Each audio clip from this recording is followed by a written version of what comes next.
Amigos y todos, bienvenidos a Cara a Cara. A ver, cuando asumió el cargo sabía una sola cosa, que los números estaban en rojo, pero su experiencia le permite empezar a elaborar un plan quinquenal para retos tan puntuales como estos.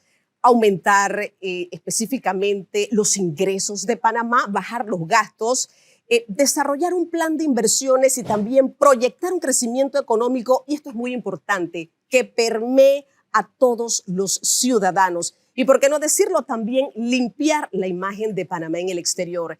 El ministro de Economía y Finanzas habla de sus estrategias y desafíos y lo hace aquí, en Cara a Cara. Ministro Shackman, qué bueno que esté con nosotros, acompañándonos en Cara a Cara. Yo creo que usted se tomó el tiempo para mirar lo que estaba pasando con esos números rojos, tomar algunas acciones y salir a los medios, hablar temas puntuales y acciones puntuales que son más importantes. Pero tal vez quiero romper el hielo y arrancar por aquí. ¿Cuánto duerme el ministro de Economía y Finanzas? Y yo no sé si cuando usted duerme lo que sueña son con números, ministro. Bienvenido a Cara a Cara. Gracias, Dorcas. Bueno, cumpliendo lo prometido, dije que yo pedí un espacio de al menos 30 días antes de tener estos intercambios para realmente poder comentar y opinar con propiedad. Después de haber hecho un primer examen de los retos que tenemos, de confirmar los retos que tenemos por delante. ¿Cuánto duermo? Muy poco. Y me lo recuerda a mi esposa y le preocupa. Salgo muy temprano, claro. Llego muy tarde y cuando estoy llegando muy tarde me recuerda, es hora de llegar a casa, necesitas descansar. Y sueña con números, ministro. Sí, es más, en ocasiones, anécdotas, a veces me despierto en la madrugada con alguna idea para resolver un problema y saco pluma y papel, que pienso que es lo más rápido, y enciendo la luz y escribo las ideas y mi esposa me dice, ¿qué estás haciendo? Le digo, escribiendo una idea antes que se me olvide, porque me temo que cuando despierte no la voy a recordar. Y me ha funcionado. Porque el sueño ayuda en ese sentido. Surgen ideas realmente espontáneamente en el subconsciente y uno las anota. Qué interesante lo que nos está contando, ministro, porque va más allá de ese trabajo que usted ha desarrollado en el sector privado durante tantos años y donde sí, obviamente es un experto, ¿no? Ahora cruza la acera y ese conocimiento, esa experiencia se pone en práctica. Ahora, usted llega al Ministerio de Economía y Finanzas con dos papas calientes. A ver, aquí tenemos la caída de los ingresos, acá tenemos un déficit fiscal. Y tal vez puntualmente vamos a ir con esas acciones que usted ha tomado, en este caso en particular, y por ejemplo, este plan de contención del gasto del gobierno por 1.387 millones de dólares, ¿cuánto compensa esa caída de los ingresos, ministro? Insuficiente, pero paso a comentar sobre lo que dijiste inicialmente. Mi vida anterior, por más de 30 y tantos años como profesional, sobre todo los últimos 20 años, yo trabajaba para mis clientes, que afortunadamente, gracias a Dios, eran muchos. Y súbitamente ahora trabajo para más de 4 millones de habitantes. La presión es mayor, ministro. Más de 4 millones de habitantes. Es decir, a partir del 1 de julio, yo dejé de ser un ciudadano privado, dejé de ser un empresario y me convertí de la noche a la mañana en un servidor público para servir. Y hago énfasis en ello y yo me lo creo. Yo soy un demócrata, defensor del Estado de Derecho, y creo en el servicio público y por eso he aceptado este reto. ¿Por qué la contención es insuficiente? Y paso a explicar lo que lo provoca. Primero, no hay una crisis fiscal desde ese punto de vista como la gente se imagina. Hay una situación retadora y difícil de la cual vamos a salir adelante y hay un plan para ello. Si miramos el comportamiento de los ingresos del primer semestre del año 2024, versus el 23, hay una leve caída, aproximadamente 1% o menos. ¿Qué era de esperarse? En función de lo que ocurre entrando un año electoral, la situación, la crisis del año pasado, los meses de octubre y noviembre, eso no es de sorprenderse. Sin embargo, ya había un presupuesto aprobado muchos meses antes, con una previsión de ingresos. La previsión de ingresos versus la realidad sí hay una brecha importante. ¿De cuánto, ministro? Aproximadamente 18%. Alta. Alta. Y igualmente los gastos que prevía ese presupuesto eran en alguna medida resultado de los ingresos previstos. Hemos hecho una contención del gasto hasta donde podemos llegar, hasta donde lo permite la ley, que no es del 18%. Suena importante, casi 1.400 millones de dólares, pero no llega al 20%. ¿Por qué? Una de las cosas que me encontré, y el presidente de la República me dice, bueno, tratemos de recortar más en gasto corriente de operar que en inversión. Cuando llegamos a mirarlo, la parte del gasto corriente tiene una rigidez que yo me lo anticipaba, pero mayor a lo que yo estaba previendo. Hay una cantidad de leyes que hacen prácticamente desde un punto de vista legal casi que imposible modificar esos gastos. Que son leyes especiales de aumentos automáticos, donde inclusive hay retos, donde hay, por ejemplo, fueros donde no se puede reducir la planilla, etcétera. Hay una rigidez. Eso es intocable, ministro, hay que decirlo. Es muy difícil. O sea, este es el país de las leyes especiales. Sí, claro. Es el país de las leyes especiales y de los fueros y privilegios. Vamos a hablarlo claro, al pan, pan, vino, vino. Entonces, es muy fácil decir, bueno, hágase, pero la ley no lo permite. Entonces, y este que está aquí es respetuoso de la ley. Claro, la contención llega usted hasta donde la ley se lo permitía. Ahí están 1.387 de lo que la ley millones. Permite, así ha sido esa contención. Permítame. Incluyendo limpiar el escritorio de las cuentas pendientes por pagar. Y vamos a la pausa, será muy breve. Hay mucho que hablar con el ministro de Economía, Felipe Sharman.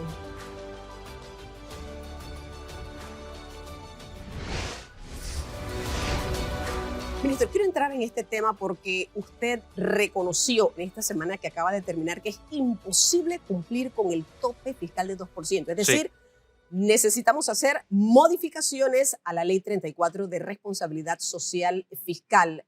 ¿Hay una fecha para esto? ¿De cuánto sería? Los economistas ya han comenzado a decir 2.5, no déjalo en 3, que en los 3 primeros años suban, luego baja 1%. Bueno, aquí usted sabe cómo es esto, ministro, ¿no? Los números, esa data dura es importante, pero ¿cuándo pudiese darse esa modificación? Le voy a dar una anécdota. Ahora que yo trabajo para los 4 millones de panameños.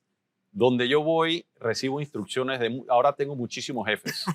Todos los jefes me indican, es que usted tiene que hacer esto. Y hay algunos que me dicen, yo jocosamente dice, me encanta, por favor lo espero el lunes en la oficina para que trabaje conmigo para hacer esas cosas. Nadie se presenta. Y los que me dan esas indicaciones.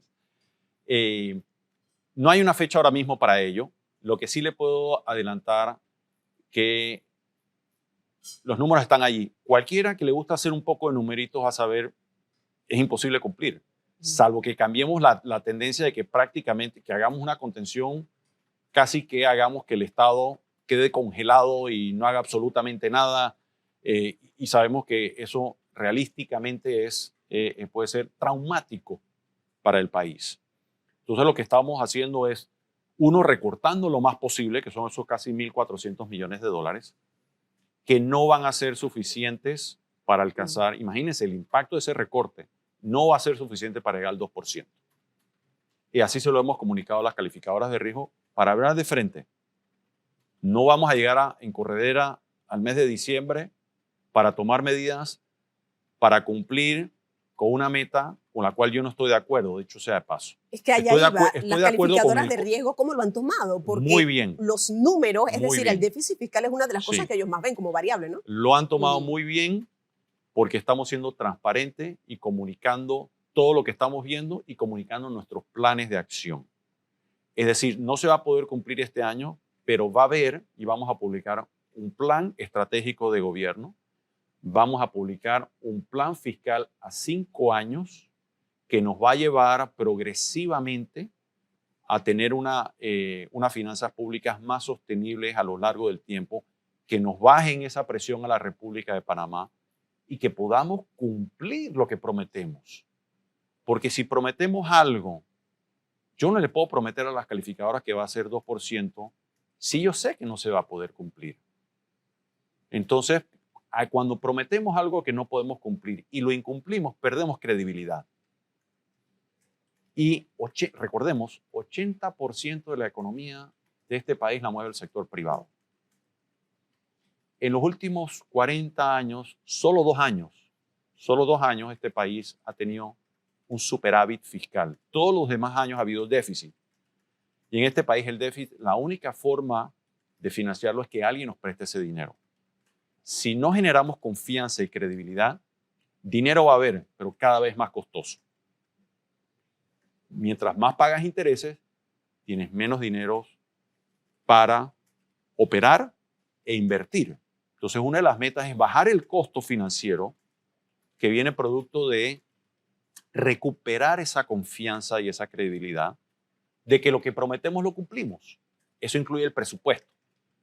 Nos anima a tener, el Ministerio de Economía y Finanzas va a presentar primero al órgano ejecutivo y después a la Asamblea Nacional de Diputados un presupuesto aspiracional, si se quiere. ¿En qué tiempo, ministro? Bueno, seguimos el calendario, está muy bien, estamos cumpliendo con el calendario, tiempos, claro. el flujograma, que incluye, antes que finalice este mes, debemos ya haberlo presentado, discutido en el órgano, perdón, en el Consejo de Gabinete, y inmediatamente al día siguiente se presenta a la Asamblea y de ahí va a la Comisión de Presupuesto. Ya ahí los tiempos ya uno no los controla. Ahora, yo creo que esos tiempos los controla permítame, creo que ahí está uno de los desafíos, sí, porque usted ha tenido que usar ese bisturí, sí, tiene que pasar primero por el Consejo de Gabinete y, a ver, luego llegar a la Asamblea.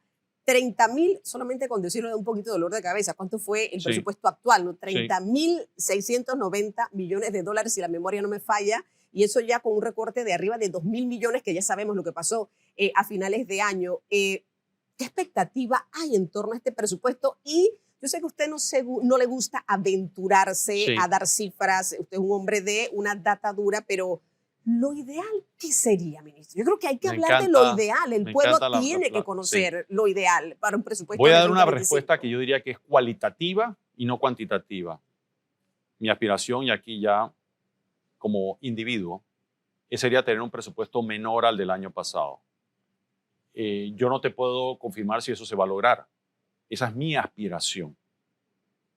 Pero tal cual dice la Constitución y no pretendo cambiarlo, eso no es una decisión unilateral de un ministro de Estado. Es de un gobierno con varios órganos del Estado. Y eso conlleva, efectivamente, mi aspiración sería presentar un presupuesto mucho más austero, menor que el del año pasado, presentarlo al Consejo de Gabinete, que tiene la potestad constitucional de aprobar o desaprobar ese presupuesto. De allí tengo que ir a la Asamblea, el Ministerio tiene que ir a la Asamblea para presentar lo que tiene la facultad constitucional de aprobarlo o desaprobarlo. Inclusive van a tener presiones de todas las entidades de gobierno que no quieren que les recorten el presupuesto. Entonces, ahí se conjuga lo que uno desea versus lo que va a ocurrir. Mi deseo es ese. ¿Se va a poder cumplir? Yo prometo hacer mi mejor esfuerzo. Pero, por ejemplo, si 20.000 estaría bien, 15.000, porque usted dice menos de 30.000, ministro, pero lo que pasa es que puede ser 29.000 también. No me puedo comprometer a una cifra porque ahora mismo se acaban de cumplir las vistas fiscales. Ahora bien, sí me gustaría que el presupuesto de 100 baje, no sé si a 95, cuál es el número, yo no sé si se va a lograr. Ese sería mi deseo muy personal como ciudadano. Claro, yo creo que estos temas, ministro, sobre todo para usted que vive esta experiencia por primera vez del otro lado de la acera, es interesante porque al final del camino son parte de esos retos y esos desafíos. Mire, voy a la siguiente pausa, pero con lo que está pasando con ese plan quinquenal, que vamos a ver si hay una fecha próxima a presentarse, equilibrar las finanzas, ¿cuánto tiempo le puede tomar a Panamá? Y estoy hablando de sanearlas completamente, ministro. Vamos a hablar de esto y también esas estrategias de financiamiento que usted pues, ha presentado y que fueron aprobadas en el Consejo de Gabinete. Vamos a la pausa y retornamos con más.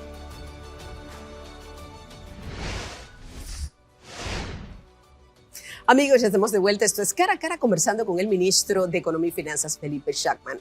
Equilibrar las finanzas, ¿cuánto tiempo nos puede tomar eso? Varios años. En el plan a 5 años fiscal, lo que buscamos es un aterrizaje suave, para ponerlo de una explicación muy simple. Yo creo que es realmente, y un poco aquí es gestionar expectativas. Las calificadoras de riesgo lo tienen muy claro, las instituciones financieras internacionales también, los mercados, los inversores de bonos lo tienen muy claro. Esto no ocurre a cortísimo plazo. Es más, recuperar la calificación de riesgo de Fitch no se logra a corto plazo. Los países que más rápido lo han recuperado les toma casi 3 años. O sea que eso para muestra un botón con hechos palpables. Toma varios años darle la vuelta a eso. No es algo Y es como darle la vuelta a un transatlántico, a un transatlántico gigantesco. Es decir, esto no es una panga, no es una piragua que la podemos girar rápidamente. Es complejo y toma tiempo, pero se puede hacer y estamos trabajando en ello. El tema de los subsidios, ministro, subsidios sociales, exoneraciones fiscales al sector privado, ¿qué tanto se ha analizado esto? ¿Son necesarios? ¿Se quedan todos? ¿Se tienen que ir algunos? ¿Van a la mitad? ¿Qué se ha analizado? ¿Cómo lo ha visto usted? Nada que nadie haya escuchado de mi boca anteriormente, antes de que yo estuviera aquí sentado. Siempre me han preocupado. Me preocupan, este es un país donde, mi juicio, y esta es mi opinión, hay un exceso de incentivos fiscales a empresas, hay un exceso de exenciones fiscales a empresas y personas, hay un exceso de subsidios a productores, empresas y personas. Es decir, es un país, nuevamente regreso, y que no es a todo mundo, de fueros y privilegios. Ahora, es mi opinión. Puede ser que soy el único en el país que piensa así, pero es mi opinión y tengo que ser franco y transparente en lo que pienso. Pero si los números están en rojo, eso debe cambiar, ministro. Bueno, pues, es mi opinión. Ahora bien, no podemos generalizar. No hay dos incentivos iguales, no hay dos subsidios iguales. Creo yo que lo justo es examinar uno por uno y ver cuáles realmente ya se puede ver que están dando resultados positivos al país y cuáles no. Mi recomendación sería, uno, si se puede, recortarlos inmediatamente o irlos recortando progresivamente los que le dan un resultado negativo al país o un resultado muy bajo o marginal, y mantener los que sí están dando resultados con el objetivo diseñado en cada uno de esos programas. 52.000 millones de dólares en deuda. Ministro, ¿cómo podemos ir borrando esos ceros a la derecha? Yo creo que va a ser uno de los retos allí que está marcando duro para el rol que está desarrollando en este momento. Hay que contener el crecimiento de la deuda, pero no se va a poder hacer súbitamente.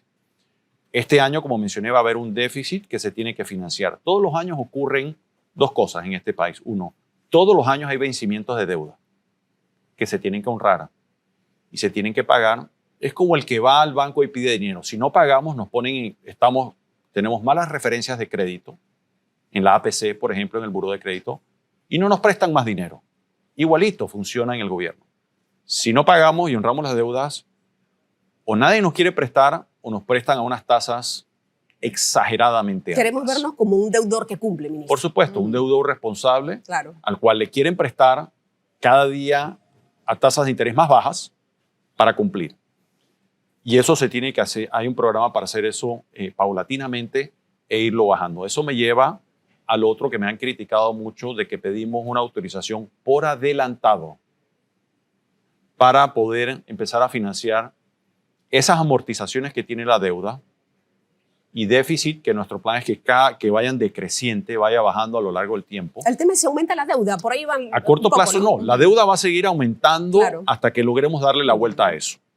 El plan es que cada vez el delta, el cambio de la deuda sea menor hasta que la estabilicemos y no crezca más. Eso toma un par de años. Entonces, en el interino tenemos que financiar los vencimientos de deuda. Y mientras no lleguemos totalmente a desaparecer el déficit, hay que financiarlo también y no ocurre súbitamente. Lo que hemos pedido es una autorización que será aplicable en los próximos 4 o 5 años. Ojo, y yo lo traté de decir, pero no he tenido éxito. Explíquelo, ministro. No he tenido éxito en comunicarlo. Esa autorización no es para este año, es para los próximos 5 años. De forma tal que en la medida, y forma parte de una estrategia, primordialmente le estamos hablando a los mercados, a quienes nos financian. Y paradójicamente este tipo de conversaciones no solo se escucha en Panamá, se escucha afuera, porque las veces que he hablado de estos temas y converso con las calificadoras, dice, escuchamos su entrevista. O sea que uno le está hablando al país y está hablando fuera del país, y yo lo tengo muy claro. La señal ahí es que el plan es ir reduciendo eso paulatinamente a lo largo del tiempo, de forma tal que se logre estabilizar. Y esos 6.000 millones que se ha criticado mucho, no es para deuda de este año. La deuda de este año no va a aumentar ni remotamente cerca a eso. Entonces, es un programa que se va a utilizar cuando se necesite. Ojalá no, ojalá no se llegue a necesitar los 6.000 millones. Y por los próximos 4 o 5 años. Y un componente interesante es que lo estamos utilizando también para tratar de profundizar el mercado local. Hoy en día Panamá tiene una dependencia mayoritariamente del mercado internacional, cosa que ha sido muy criticada. Yo creo que es una crítica atinada que yo comparto, donde a diferencia de otros países no hemos logrado crear un mercado local lo suficientemente profundo que nos dé una cobertura de riesgos. ¿Cuándo presenta el plan quinquenal, ministro? Antes que finalice el año. De acuerdo a lo que mandata la ley, antes que finalice el presente año. La ley exige presentarlo antes que finalice el año. Nuestra aspiración es hacerlo mucho antes. No tengo una fecha específica, pero está avanzando a muy buen ritmo. Ya hemos estado discutiendo los primeros borradores y me siento optimista y satisfecho de la velocidad en que estamos avanzando. ¿Tiene una agenda, en este caso de reuniones internacionales? Creo que usted es una de las personas que más debe salir del país para buscar esos contactos, esa inversión extranjera directa. ¿Hay alguna agenda una vez se solucione el problema de los viáticos, por supuesto? Sí, por supuesto que sí. Tenemos una enorme presión por parte de inversores para que vayamos a los mercados a conversar cara a cara. Prefieren conversar cara a cara que vía Zoom. No lo hemos podido hacer. Y algunos critican, bueno, yo estoy dispuesto inclusive a financiar mi viaje propiamente, pero yo no le puedo pedir eso a todo un equipo que va a trabajar en ello, o pedirle a un equipo de Cancillería que haga eso. Yo creo que eso es injusto. Yo creo que además, para casos puntuales, donde, ojo, también vamos a trabajar en tener una reglamentación supremamente rígida y dura para evitar que nos metan goles y que ese dinero que invierte los ciudadanos esté bien invertido y dé resultados. Es decir, ¿por qué uno va a esos viajes con los inversores a los mercados de capitales? Uno, para ganar esa confianza, para conversar de los planes, para que le pregunten a cada uno, para que vean que existe un individuo real, no un avatar, que está comprometido con esos planes y conseguir mejores términos y condiciones para la República de Panamá. En mi caso, esos son los objetivos. Que tan pronto se dé la flexibilización para hacerlo, podremos satisfacer. Todos los días recibimos presión. ¿Cuándo viene? ¿Cuándo va a conversar con nosotros? A ustedes ustedes no les interesa conversar con nosotros. Digo, sí, tengan paciencia, ya llegaremos. Bueno, vamos a dejarlo hasta aquí, ministro. Yo creo que esas reuniones son supremamente importantes y tengo que decirlo antes de finalizar. Su trayectoria habla por usted. Y yo creo que en este caso en particular, estas acciones concretas y los resultados a corto, mediano y largo plazo van a dar esa flexibilidad que yo creo que estamos necesitando. Antes decíamos, o por lo menos yo lo decía, el ministro de Economía es el hombre de la chequera. Bueno, lo que pasa es que esta chequera no tiene fondos, entonces hay que buscar esos fondos para que nuestro país pueda dinamizar. Esa dinamización en el plano económico es lo que nos va a permitir tener mejores días. Hay que tener paciencia, esperar un poco y poder ver esos resultados. Al ministro de Economía y Finanzas, Felipe Chapman, mil gracias por habernos acompañado aquí en Cara a Cara.